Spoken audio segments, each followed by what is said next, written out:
It's spring of 1918, and you're fighting a desperate battle thousands of feet above the ground in an aircraft which is just as dangerous as the enemies around you. Suddenly you get hit, and your oil-spattered flammable doped kite starts to smoulder. What do? There are perhaps three choices. Stay with the crate and try to put out the flames by diving towards the ground, or more likely, burn to a cinder as your aircraft spins towards its own destruction. For some, the best option was to end it quickly with a bullet. For others, the only option left was to undo your harness, climb over the side of the cockpit, and plunge to your death. You were a pilot in the First World War. You have not been given a parachute. Fighting the First World War from the air was a dangerous business, to put it mildly. Aircrew of every belligerent nation not only faced the prospect of being killed in action with the enemy, but also from structural failure.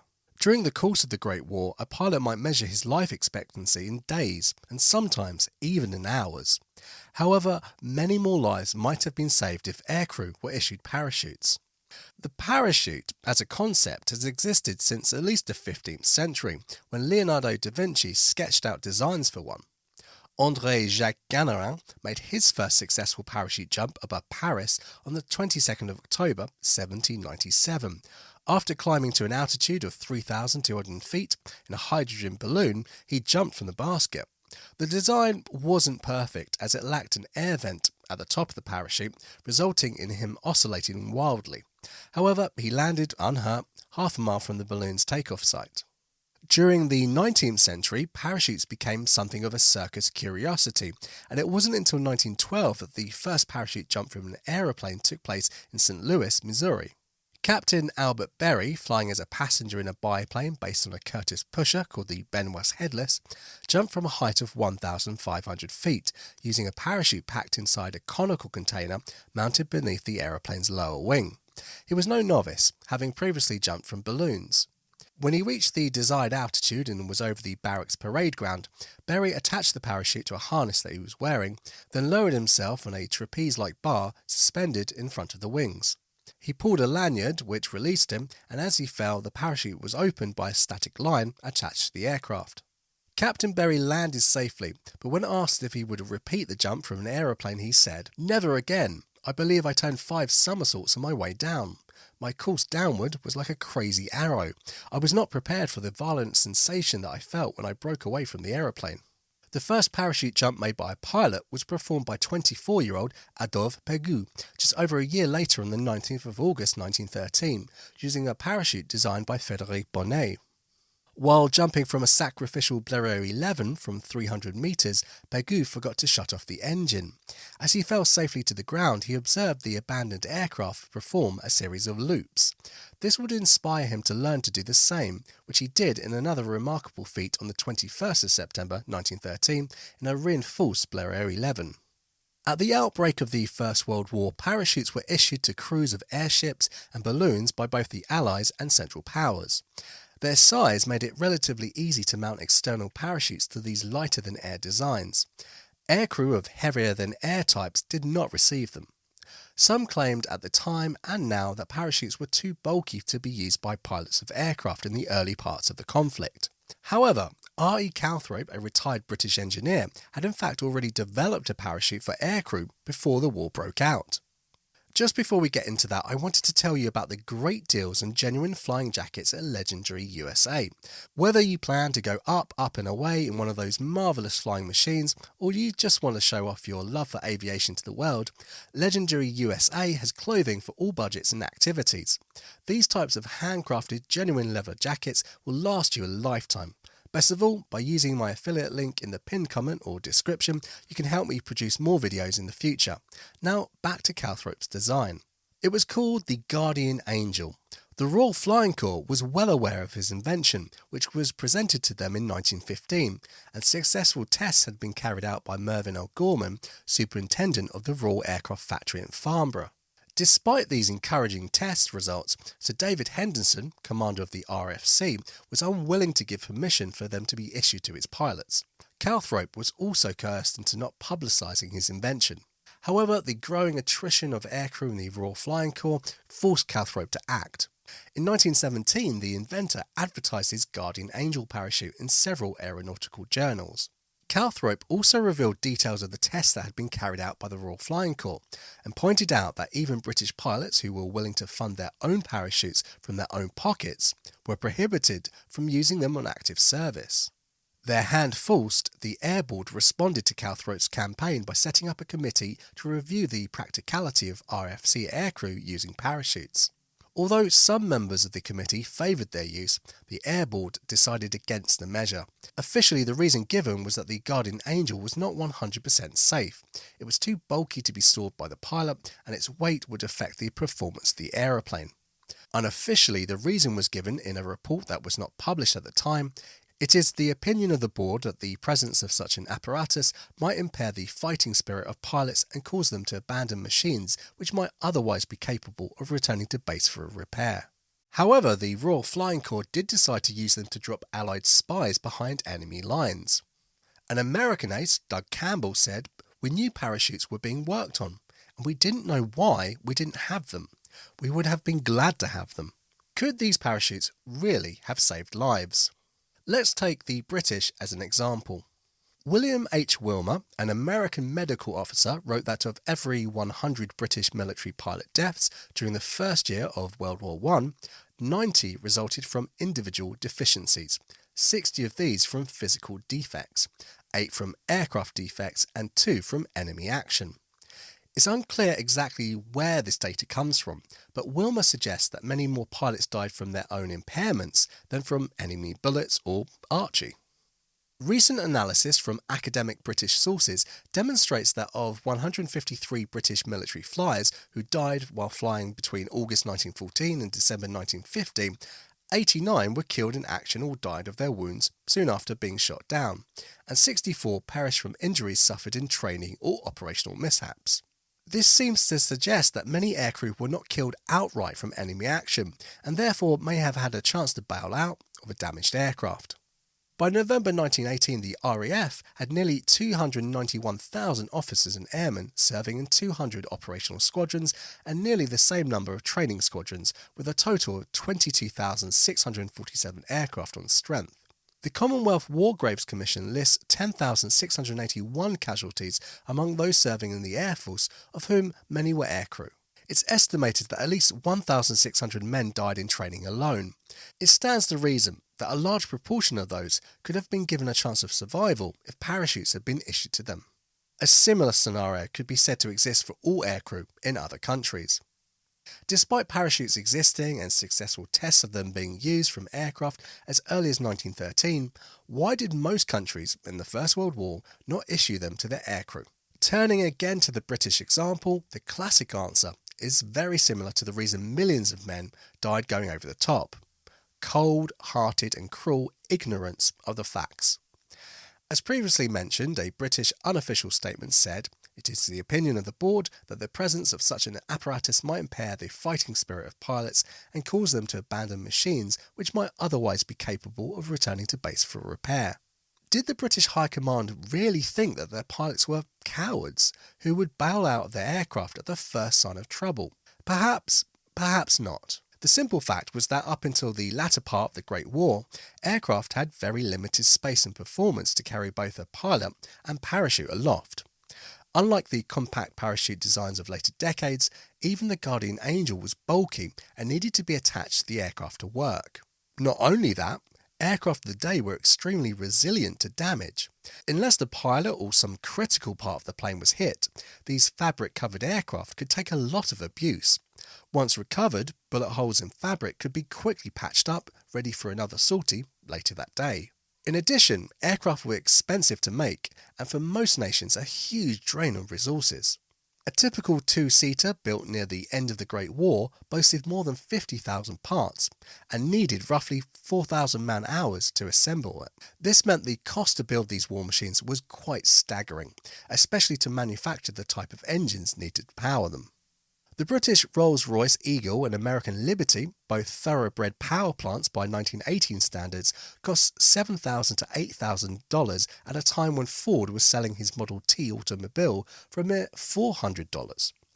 In 1918, a US worker at the time earned roughly 50 cents an hour, while a British worker received approximately 9 shillings per day. More common engines such as the Clerget rotary used in the Sopwith Camel or the Hispano-Suiza used in the SE5A fetched about $4,500.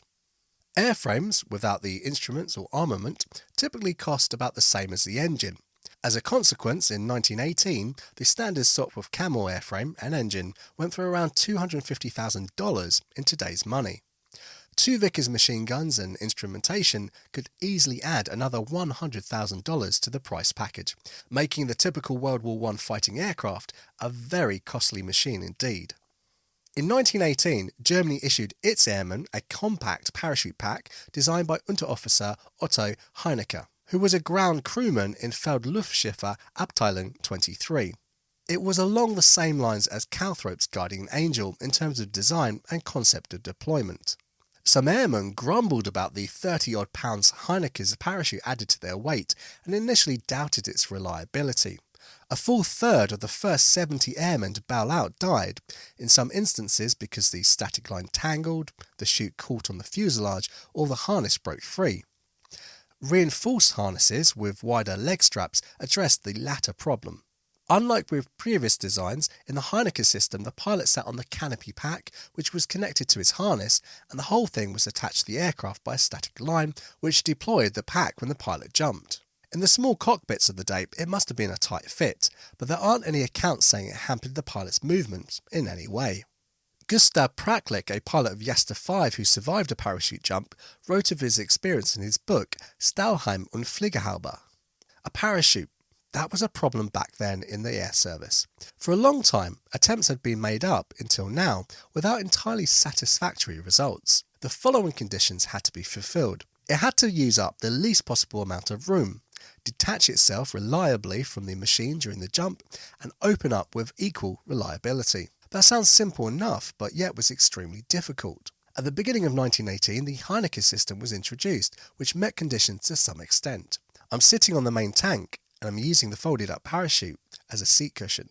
The first reported successful bailout in combat is claimed by some to have happened on April 1st, 1918, when a Fieser Feldwebel, Weimar, jumped clear of his stricken Albatros 5A.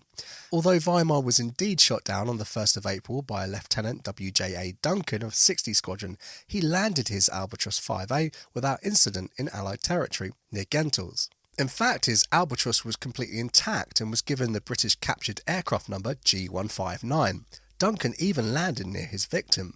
There are a number of photos of this plane in the hands of No. 60 Squadron. The actual first recorded use of a parachute in combat happened over German territory in late June, when Lieutenant Helmut Steinbrecher bailed out of his stricken aircraft. Steinbrecher, a pilot from Jasta 46, was shot down on the 27th of June 1918 by Captain Edward Barefoot Drake of 209 Squadron, flying a Camel. It was Drake's fourth victory out of an eventual 5.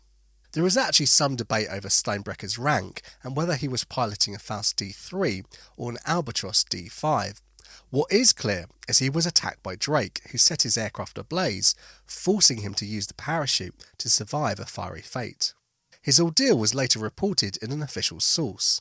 On the 27th of June, shortly after 2100 hours, a kettle of Albatros D5As from Jagdstaffel 46 became engaged in an air fight with 12 Sopwith Camels and SE5As at a height of 4,500 metres, about 1 kilometre behind the British front line northwest of Albert. At the same instant as Lieutenant Steinbrecher attacked a Camel, he was in turn attacked from behind by another British machine. The strong smell of petrol and the long white trailer of vapour that he was leaving behind him told him at once that his fuel tank had been hit. He left the scene of the fight in a steep dive and flattened out at about 2,500 metres. Steinbrecher then became aware of intense heat, and suddenly flames engulfed his cockpit. He immediately undid his straps and pushed the stick forward, a move which forced him out of the machine. Momentarily he sat on the fuselage before the airflow forced him back, free of the aircraft. He had always dreaded abandoning his machine because of the danger of hitting the tail unit. In the event, he missed it, and after a few somersaults his parachute opened. He was hanging head down in the harness, but only a slight movement was needed to regain the normal position. The strong west wind drifted him from west of La Boiselle, where he had jumped towards Montauban. Several times he tried to turn round, but every time the torsional effect of the shroud lines spun him back. As he neared the ground, he pulled up his legs to bend his knees in order to prevent a hard landing. Despite his precautions, the landing was quite heavy, and he somersaulted backwards into a shell hole.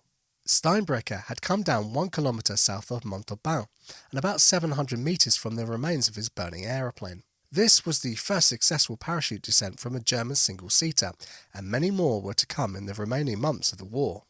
Steinbrecher, a native of Dresden, was awarded the Iron Cross during his service and scored 5 victories by the time of the armistice in November 1918. Several other German pilots successfully used Heineke's parachutes to escape death, notably Ernst Udet just 2 days later.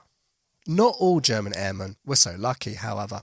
Around a third of those who attempted to use these parachutes were killed, typically because the parachute became tangled or did not completely clear the plane before deploying. It was also said that the harness design was inadequate for airspeeds of 120 miles per hour or more.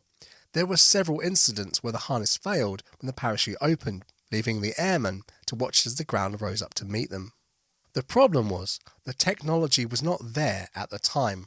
Among such casualties was Erich Lohenhardt, Germany's third highest ace during the war and commander of Jasta 10 at the time, killed in the aftermath of a mid-air collision with another German pilot, reportedly Lieutenant Alfred Wentz of Jasta 11, who successfully opened his parachute to cheat death.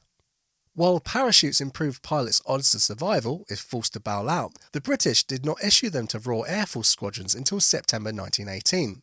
When the Germans started using them in mid-1918, a request for 500 parachutes was submitted by the RAF. They received them, 500 Calthrope parachutes almost identical to the type available since July 1916. They were reportedly never used in action.